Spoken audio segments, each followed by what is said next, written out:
देखो हमने किया कॉनिकल पेंडुलम। अब देखो कॉनिकल पेंडुलम में कल हमने इस तरीके से देखा था कुछ ऐसे कि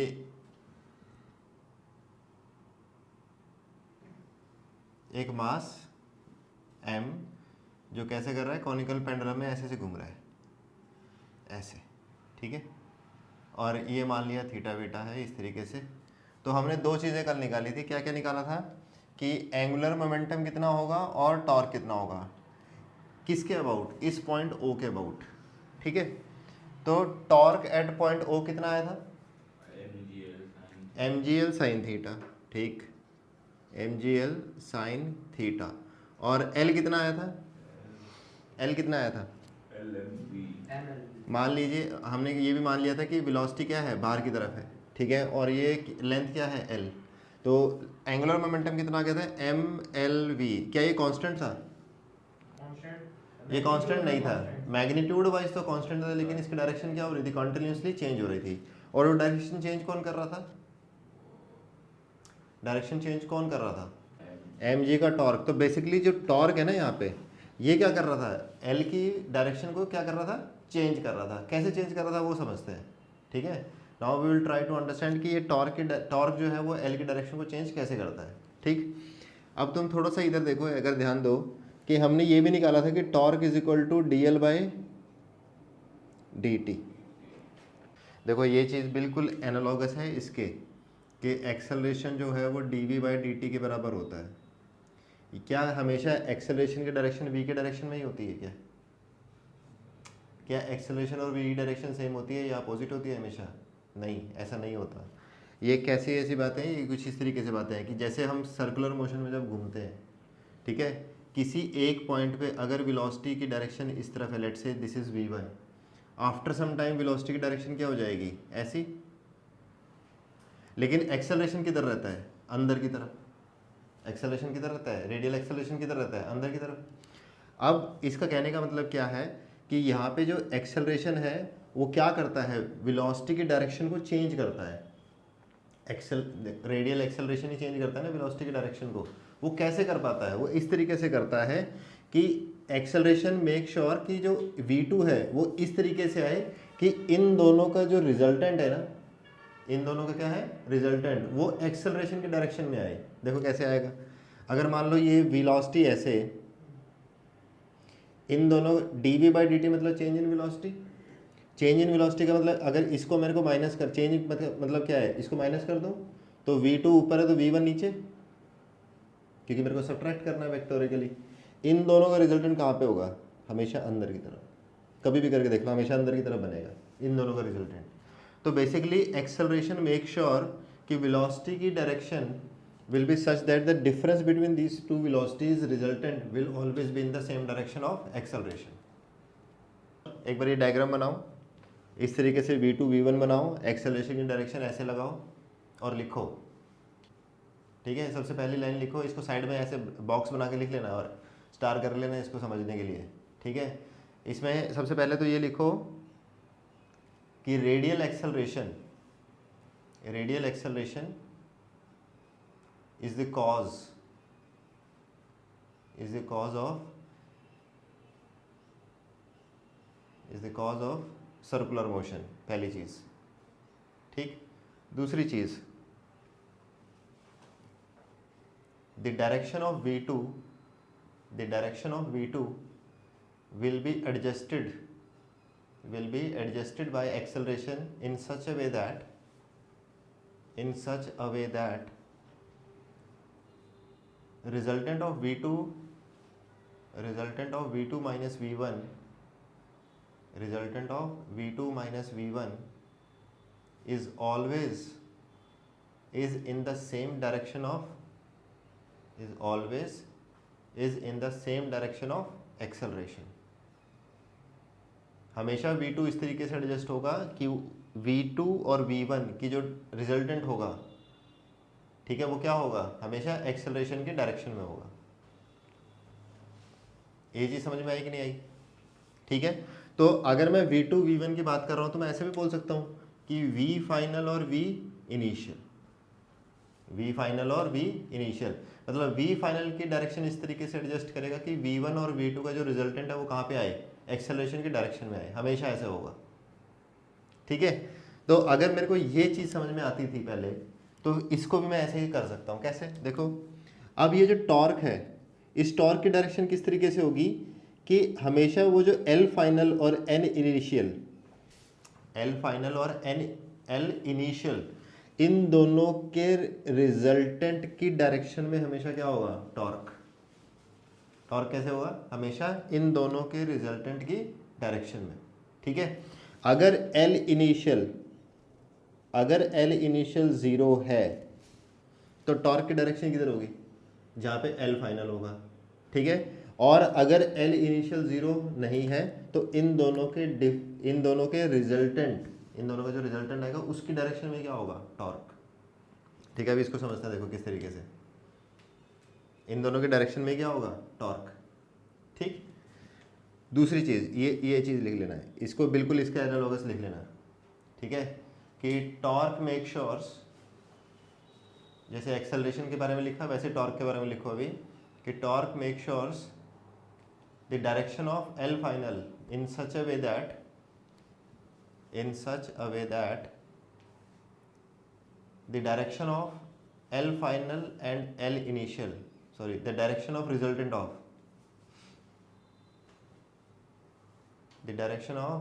of L final and L initial should be in the same direction as of torque.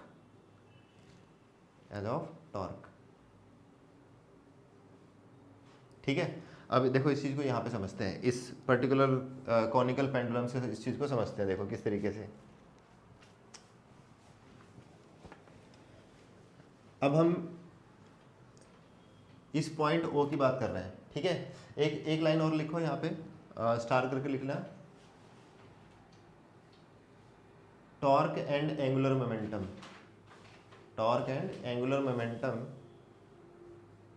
should be from the same point of observation और एक्सिस। ठीक है, मतलब अगर मैं इस O पॉइंट के अबाउट टॉर्क देख रहा हूँ तो एल भी मैं किसके अबाउट देखूंगा, O के अबाउट। ठीक है, अगर मैं किसी भी एक्सिस के अबाउट टॉर्क देख रहा हूँ तो एंगुलर मोमेंटम भी किसके अबाउट आएगा, उसी सेम एक्सिस के अबाउट, जिसके अबाउट तुम क्या निकाल रहे हो, टॉर्क।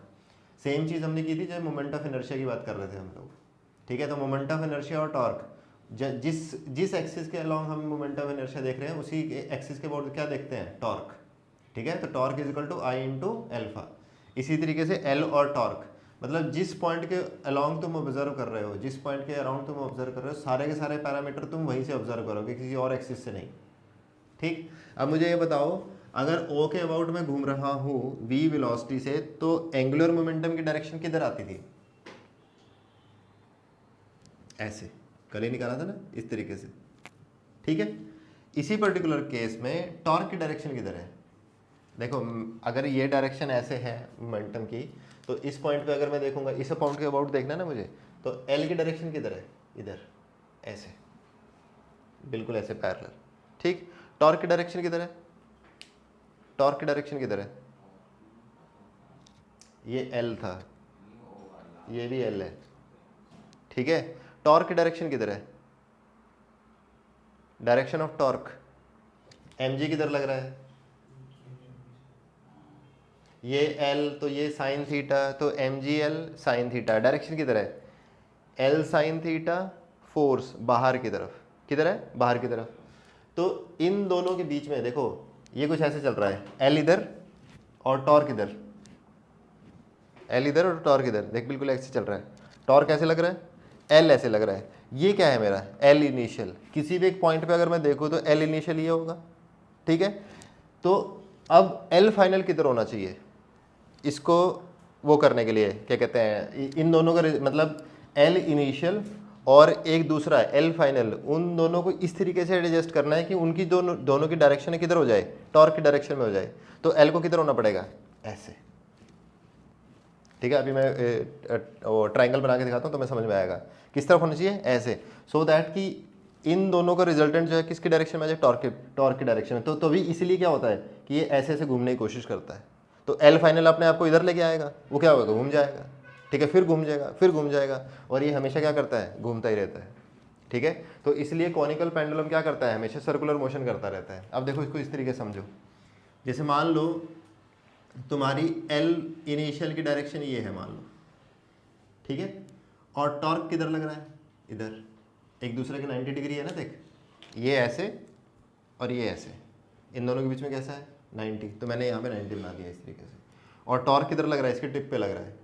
ठीक, तो इसको अगर हमें वेक्टोरिकली जोड़ना हो तो एल फाइनल ऐसा होना चाहिए,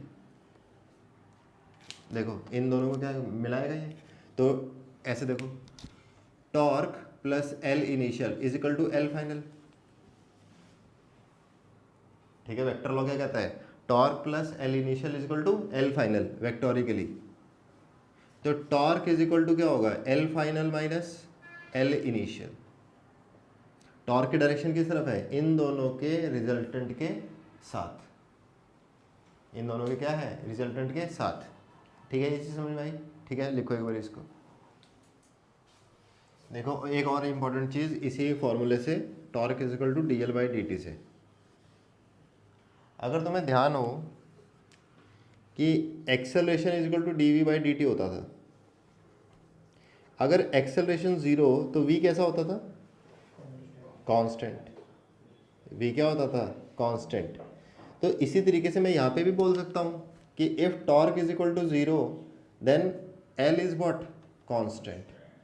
अगर टॉर्क 0 हो, अगर क्या हो, टॉर्क 0 हो, तो l क्या होता है, कांस्टेंट। आओ इस चीज़ को प्रूव करते हैं इसी कॉनिकल पेंडुलम से। अब मैं तुमसे ये पूछ रहा हूँ, इस बार मैं टॉर्क और एंगुलर मोमेंटम ना इस ओ के अबाउट ना निकाल करके इस एक्सिस के अबाउट निकालने की कोशिश करता हूँ। ठीक है, इस एक्सिस के अबाउट बताओ, इस एक्सिस के अबाउट टॉर्क कितना है, एक्सिस ऑफ रोटेशन कैसा है, ऐसा, तो इस एक्सिस के अबाउट क्या है, टॉर्क कितना है, वो मुझे बताओ।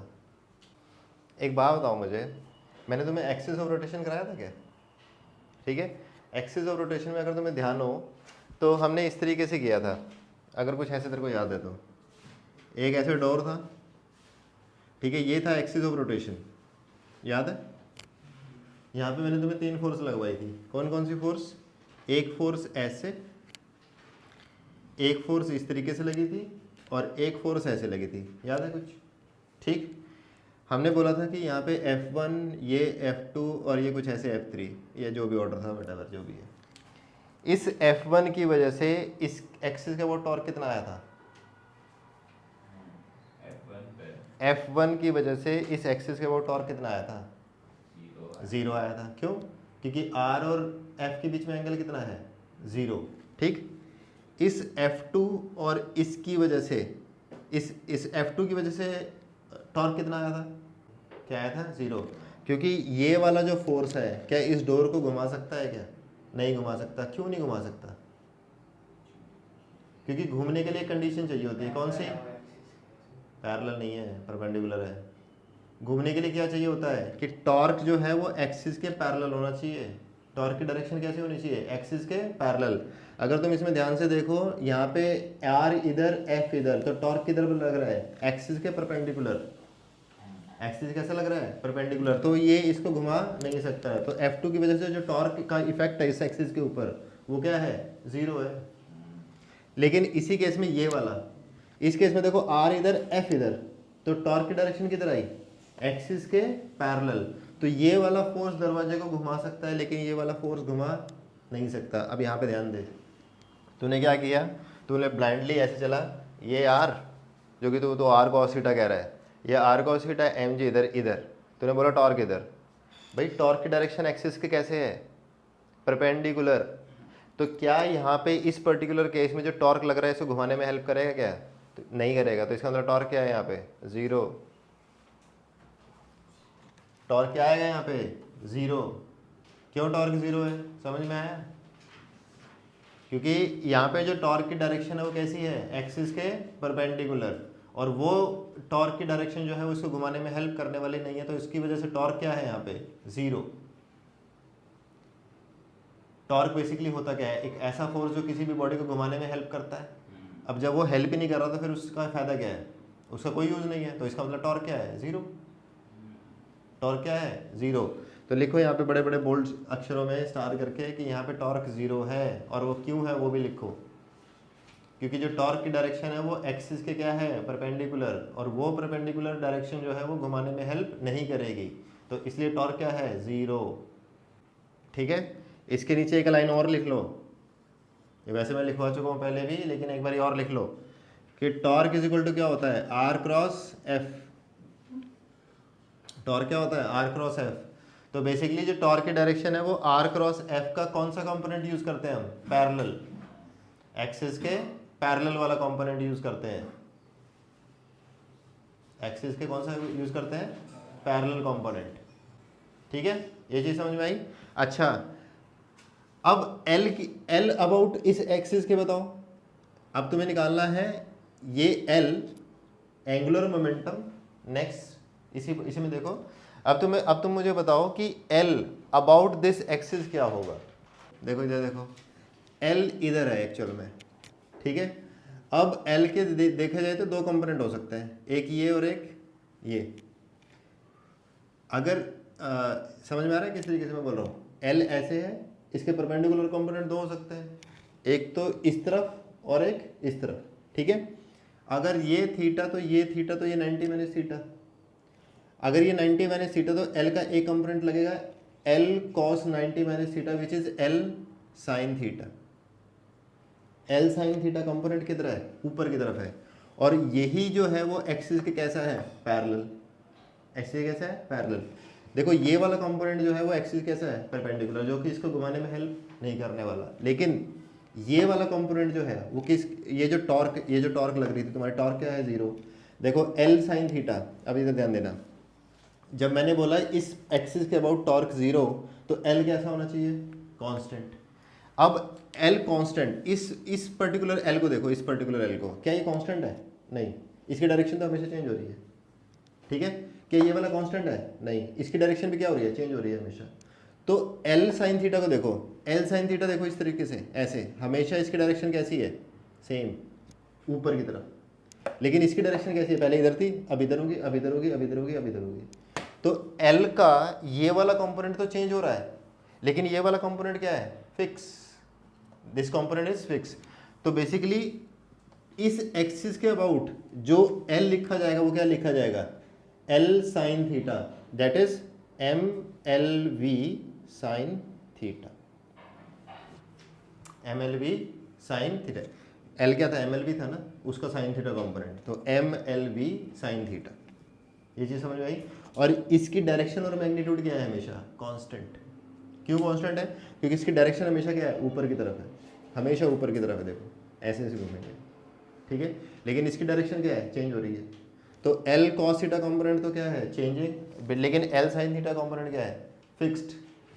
तो इस एक्सिस के अबाउट जो एल आएगा वो क्या आएगा, L sine theta, L sine theta. आया समझ में नहीं आया, पक्का, ठीक है। और अगर तुम इसको वैसे देखोगे तो ये लेंथ कितनी है, एल साइन थीटा, ठीक है, ये एल साइन, सॉरी, ये लेंथ कितनी है, एल साइन थीटा। इस एल का और वी देखो, देखो वी इस तरफ है ना, एल इधर, वी इधर, तो डायरेक्शन किधर है, ऊपर, तो यही ऊपर की वाली डायरेक्शन है, which is M L V sine theta. आया कि नहीं आया समझ में, ठीक है। तो टॉर्क हमारी बेसिकली क्या करता है, हेल्प क्या करता है, किसी भी चीज़ को घुमाने में हेल्प करता है। उसकी डायरेक्शन किस तरीके से एडजस्ट होती है कि जो फाइनल एंगुलर मोमेंटम उसकी डायरेक्शन कैसी होनी चाहिए, टॉर्क और एंगुलर मोमेंटम की डायरेक्शन किस तरीके से होनी चाहिए कि एल फाइनल और एल इनिशियल का जो वेक्टर रिजल्टेंट है वो किस तरफ होना चाहिए, टॉर्क की डायरेक्शन में। टॉर्क एंश्योर करता है ये, ठीक है। इसको लिखो एक बारी, angular momentum of a body about a fixed axis. अगर एक्सिस फिक्स्ड हो तो एंगुलर मोमेंटम हमें निकालना है, तो किस तरीके से हम निकालते हैं वो देखो ध्यान से। Angular momentum of a body about a fixed axis. अभी तक अगर हमने देखा हो कि जो एंगुलर मोमेंटम हमने निकाला था वो पॉइंट ऑब्जेक्ट का निकाल रहे थे, जैसे ये बॉब हो गया, ठीक है, बाकी जितने भी हम निकाले थे, एल किसका निकाला था हमने, पॉइंट ऑब्जेक्ट्स का। अब हम एक बॉडी की बात कर रहे हैं, मान लो ये बॉडी जो है वो इस तरीके से घूम रही है, ऐसे ऐसे ऐसे घूम रही है, ठीक है, इस तरीके से घूम रही है। मान लो इसके पास 2 पॉइंट है, एक ये पॉइंट और एक ये पॉइंट, इसकी r1 है और दूरी इसकी कितनी है r2, ठीक है। इसका मान लिया मास m1 और इसका मान लिया मास m2, और ये ओमेगा से घूम रही है। कैसे घूम रही है? ओमेगा से। क्या हर पार्टिकल का ओमेगा सेम होगा या डिफरेंट होगा? अगर ये ओमेगा से घूम रही है तो हर पार्टिकल के ओमेगा क्या होगा? सेम, ठीक है। अगर सेम होगा तो इनकी लीनियर वेलोसिटी और ओमेगा के बीच में एक रिलेशन होता है, क्या होता है? v is equal to R omega. तो यहाँ पे v1 क्या हो जाएगा? r1 ओमेगा, और v2 क्या हो जाएगा? r2 omega, r2 omega. ये चीज़ समझ में आई?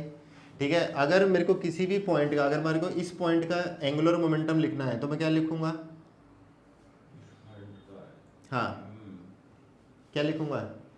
mlv। क्या लिखूंगा? mlv। तो मैं बोलूँगा m1 l क्या है यहाँ पे? डिस्टेंस। m1 इंटू में r1 इंटू में v1, ठीक है। इसी तरीके से इसका क्या लिखा जाएगा? m2 r2 v2, दोनों का क्या हो जाएगा? प्लस, ठीक है। क्यों प्लस होगा? क्योंकि L ऐसे V ऐसे बाहर की तरफ, इसमें L ऐसे V ऐसे बाहर की तरफ, तो दोनों की डायरेक्शन क्या है? सेम। तो इसलिए क्या हो गया? ऐड। इसलिए क्या हो गया? ऐड। तो ये ऐड हो गया। अब इसमें V1 की अगर मैं वैल्यू रख दूं तो ये क्या बन जाएगा? V1 की वैल्यू क्या है? R1 omega. तो R1 ओमेगा यहाँ पे आ गया, इंटू में R2 इंटू में R2 omega, and so on. ऐसे ऐसे अगर n पार्टिकल्स हैं तो n पार्टिकल क्या होंगे? इसमें ऐड हो जाएंगे, ठीक है। क्योंकि ये हम एक रिजिड बॉडी की बात कर रहे हैं तो पॉइंट का डिस्टेंस तो चेंज होने वाला है नहीं, और यहाँ पे n नंबर ऑफ पॉइंट्स हैं, ठीक। इस तरीके से अगर हम इसको देखें ध्यान से तो ये बन जाएगा ओमेगा, तो कॉमन आ जाएगा सब में से, और ये बन जाएगा m1 r1 square plus m2 r2 square plus up to so on mn rn square. What is mr square? Moment of inertia. तो बेसिकली ये पूरा क्या बन गया? Moment of inertia. तो L क्या आ गया? I into omega. Angular momentum is equal to I into omega. और ये बिल्कुल एनालॉगस है लीनियर मोमेंटम के, जहाँ पे हमने P इक्वल टू क्या था? M into V. और हमें पता है कि लीनियर में जो M होता है वो रोटेशन में क्या हो जाता है? I। जो लीनियर में V होता है वो रोटेशन में क्या हो जाता है? ओमेगा, ठीक है। तो L is equal to I into omega. So this is angular momentum of a body, ठीक है। यहाँ पे I किसके अबाउट निकालना चाहिए हमें? सेंटर ऑफ मास के, या फिर जिस एक्सिस के अबाउट घूम रही है उसके? I कहाँ पे होना चाहिए? जिस एक्सिस के अबाउट घूम रही है या फिर सेंटर ऑफ मास? I जो है जिस एक्सिस के अबाउट घूम रहा है उसके अबाउट होना चाहिए।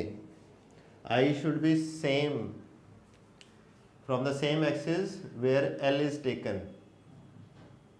L और I का एक्सिस सेम होना चाहिए। अच्छा, एक क्वेश्चन देखो छोटा सा ऐसे ही टाइम पास टाइप्स। एक स्फीयर है जिसकी रेडियस है r, और r की वैल्यू ले लो 2, इसका मास ले लो 10 kg।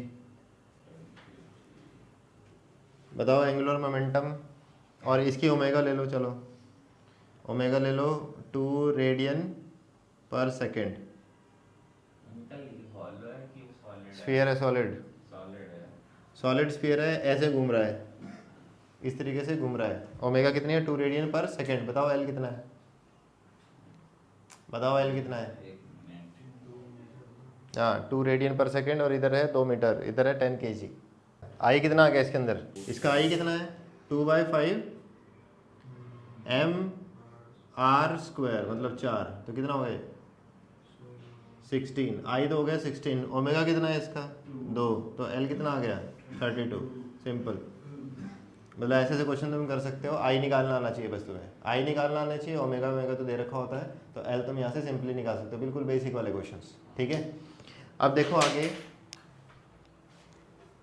आगे तुमने एक वो क्लासिक एग्जांपल देखा होगा व्हील वाला, एंगुलर मोमेंटम और व्हील वाला। देखा है कि नहीं देखा है? कि जैसे मान लो ये व्हील है, ठीक है, उसके एक्सिस पे बांधे तो गिर जाता है, लेकिन अगर उसको घुमाएं तो वो घूमता रहता है, नहीं गिरता। एक और एग्जांपल, जैसे तुम्हारा लट्टू होता है या फिरकी होती है, जो भी होती है, ठीक है, उसको ऐसे रखोगे तो गिर जाती है, लेकिन उसको घुमा दो तो क्या रहती है? ऐसे घूमती रहती है, इस तरीके से घूमती रहती है, वो देखा है कि नहीं देखा है, ठीक है। तो ऐसा क्यों होता है? अब देखो क्वेश्चन किस तरीके से है, ऐसे है।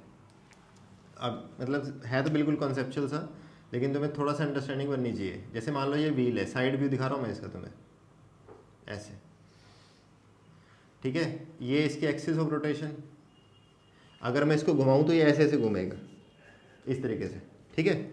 ये इसकी कैसी है, एक्सिस ऑफ रोटेशन। अगर मैं इसको एक थ्रेड से यहाँ पे बांध दूँ ऐसे, ठीक है, और इसको छोड़ दूँ तो क्या होगा, ये ऐसे गिर जाएगा, ठीक है, ऐसे गिर जाएगा।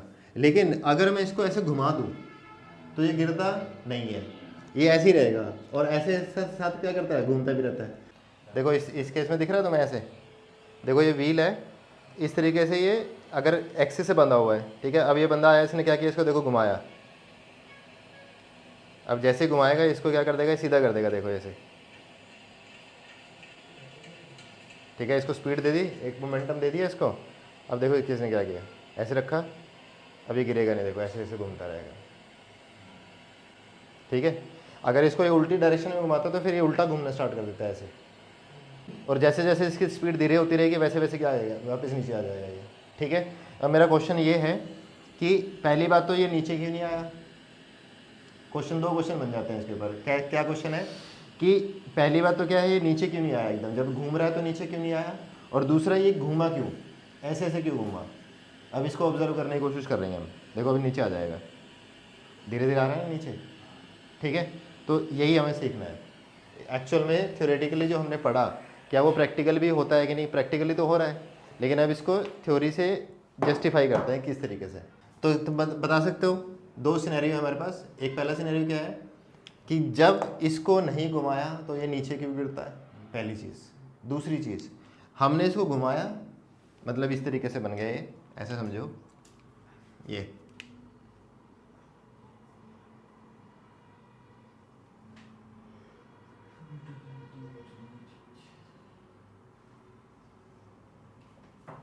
हमने इसको मान लो ऐसे घुमा दिया, ऐसे ऐसे ओमेगा से, ठीक। उस केस में घुमाने के बाद ये ऐसे नहीं गिरता, क्या करता है, सीधा रहता है और ऐसे से घूमता रहता है, इस तरीके से क्या करता है, घूमता रहता है। तो तुम्हें इसका आंसर अगर तुम्हें फाइंड आउट करना तो कैसे करोगे, कोई बता सकता है? पहला केस तो बहुत सिंपल है, नीचे क्यों गिरा, नीचे क्यों गिरा। बेसिकली इस पर्टिकुलर टाइम पे mg किधर लग रहा है, नीचे, ऐसे। अगर mg नीचे लग रहा है तो देख इसका टॉर्क किधर होगा, ऐसे। टॉर्क की डायरेक्शन किधर है, ऐसे। टॉर्क की डायरेक्शन इधर है। तो बेसिकली घूमेगा कैसे, इस एक्सिस के अबाउट ऐसे घूमेगा, ठीक है। इस एक्सिस के अबाउट कैसे घूमेगा, ऐसे। समझ इसको दोबारा से, ये गिरेगा ऐसे, लेकिन टॉर्क की डायरेक्शन किधर है, इधर। और चीज़ें घूमती किस तरफ है, टॉर्क की एक्सिस के पैरेलल ही घूम सकती है। इस एक्सिस के पैरेलल घूमने का मतलब ये ऐसे गिरेगा ये, ठीक है। कैसे गिरेगा, ऐसे, ठीक। तो ये चीज़ तो सिंपल है, इसको समझना बहुत सिंपल है कि ये ऐसे गिर गया तो गिर गया ये। दूसरी चीज़, जब इसको घुमाया तब क्यों नहीं गिरा, ये मेन मुद्दा है सीखने का, कि जब इसको घुमाया, ठीक है, तब क्यों नहीं गिरा ये। देखो इसका आंसर छुपा है यहाँ पे, torque is equal to dl by dt। Torque की डायरेक्शन किधर होगी, L final minus L initial के रिजल्टेंट की डायरेक्शन में, ठीक है। सोच के देख, अगर L इनिशियल 0 तो टॉर्क की डायरेक्शन L फाइनल की डायरेक्शन में ही होगी। टॉर्क की डायरेक्शन किधर होगी, L फाइनल की डायरेक्शन में। या फिर L फाइनल अपने आप को इस तरीके से एडजस्ट करेगा कि वो हमेशा टॉर्क की डायरेक्शन में ही आए। अब देखो इस पर्टिकुलर पॉइंट पे क्या इसके अंदर कोई मोमेंटम है, इसके अंदर कोई मोमेंटम नहीं है, ठीक है। तो क्या हुआ, इसके टॉर्क और L फाइनल की डायरेक्शन होगी, नीचे आ गया, ऐसे घूम गया, ठीक। लेकिन जब मैंने इसको घुमाया, अब देखो इसको घुमाओ, अगर मान लो मैंने इसको ऐसे घुमा दिया, ऐसे ऐसे ऐसे घुमाया, तो टॉर्क L की डायरेक्शन किधर है, L की डायरेक्शन देखो किधर है, इस तरफ। ये L की डायरेक्शन है, L इनिशियल। अब L की डायरेक्शन इधर, और टॉर्क किधर लग रहा है, इधर। टॉर्क किधर लग रहा है, इधर। तो एल फाइनल कैसे होगा, इस डायरेक्शन में। एल फाइनल कैसे होगा, इस डायरेक्शन में। तभी क्या करता है, एल फाइनल को एडजस्ट करने के लिए क्या करता है, अपने आप को घुमाने की कोशिश करता है। ठीक है, इस वजह से क्या होता है, ये घूमना स्टार्ट कर देता है ऐसे। नहीं समझ में आया? देखो एल इनिशियल इधर, टॉर्क की डायरेक्शन किधर है, इधर। ठीक है, एम जी नीचे, और ये मतलब टॉर्क की डायरेक्शन तुम निकाल सकते हो, अभी हमने देखा था बाहर की तरफ है। एल इनिशियल इधर है, टॉर्क किधर है, इधर। तो एल फाइनल की डायरेक्शन अब कैसी होनी चाहिए, ऐसी, इस तरीके से। देखो इस तरीके से, जैसे मान लो ये ऐसे लग रहा है ना, ठीक है। तो अभी हमने जैसे पिछले ट्रायंगल बना के देखी थी, तो इसका और एल फाइनल का रिजल्टेंट कैसा होना चाहिए, टॉर्क के डायरेक्शन में। ठीक है, तो ये एल इनिशियल और ये टॉर्क, एल फाइनल किधर होगा, इसकी तरफ। ठीक है, तभी ये क्या करता है, इसको अपनी तरफ घुमाना स्टार्ट कर देता है। ठीक है, अब मान लो तुम डायरेक्शन चेंज कर दो, किसकी, घुमाने की। अगर मान लो ये ऐसे घूमना स्टार्ट कर दे, तब एल इनिशियल किधर हो जाएगा, ऐसे ऐसे। टॉर्क अभी भी किधर है, ऐसे। ठीक है, अब क्या होगा, इसका वेक्टोरिकली तुम इसको ऐसे लगाओगे, और एल फाइनल कैसे हो जाएगा, सॉरी ऐसे, एल फाइनल होगा ऐसे इस बार। अब क्या करेगा, ये उल्टा घूमना स्टार्ट कर देगा, जैसे अब ये ऐसे घूमना स्टार्ट कर देगा। ठीक है, तो ये सब किसका खेल है, टॉर्क और एंगुलर मोमेंटम का। ठीक है, ये चीज़ समझ में आई कि टॉर्क और एंगुलर मोमेंटम किस तरीके से रोल प्ले करते हैं किसी भी चीज़ को एडजस्ट करने के लिए। आया कि नहीं आया समझ में, इसको लिखो सारे को। यही सेम कॉन्सेप्ट जो है वो लट्टू के अंदर भी यही है। ठीक है, उसको घुमाओ तो वो गिरता नहीं है, वो क्या करता है, अपने एक्सिस के अबाउट घूमता रहता है। आगे लिखो कंजर्वेशन ऑफ एंगुलर मोमेंटम। जैसे कंजर्वेशन ऑफ लीनियर मोमेंटम होता था, वैसे ही कंजर्वेशन ऑफ क्या होगा, एंगुलर मोमेंटम। अगर तो मैं थोड़ा सा ध्यान हो तो हमने पढ़ा था F is equal to D P by D T. अगर एफ नेट ज़ीरो होता है तो P क्या हो जाता है, कांस्टेंट। P क्या होता है, कांस्टेंट। और अगर P कांस्टेंट है तो M इंटू में V का प्रोडक्ट क्या होगा, कांस्टेंट। यहीं से हमने निकाला था कंजर्वेशन ऑफ लीनियर मोमेंटम से कि M1 V1 is equal to M2 V2। बिल्कुल इसके एनालॉगस हम चलाएंगे torque. Torque is equal to D L by D T. अगर टॉर्क नेट ज़ीरो, अगर टॉर्क नेट क्या है, ज़ीरो किसी भी बॉडी पे, तो उसका एंगुलर मोमेंटम क्या होगा, कांस्टेंट। एंगुलर मोमेंटम क्या होगा, कांस्टेंट। और एंगुलर मोमेंटम अभी हमने निकाला वो क्या होता है, आई ओमेगा। तो आई ओमेगा का प्रोडक्ट क्या होगा, कांस्टेंट। अगर आई ओमेगा का प्रोडक्ट जो है वो कांस्टेंट है तो हम इसको लिख सकते हैं कि I one omega one is equal to I two omega two, या फिर हम बोले आई इनिशियल इंटू में omega initial is equal to I final into में ओमेगा फाइनल।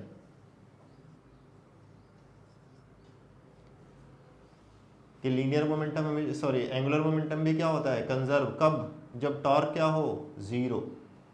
टॉर्क क्या हो, ज़ीरो।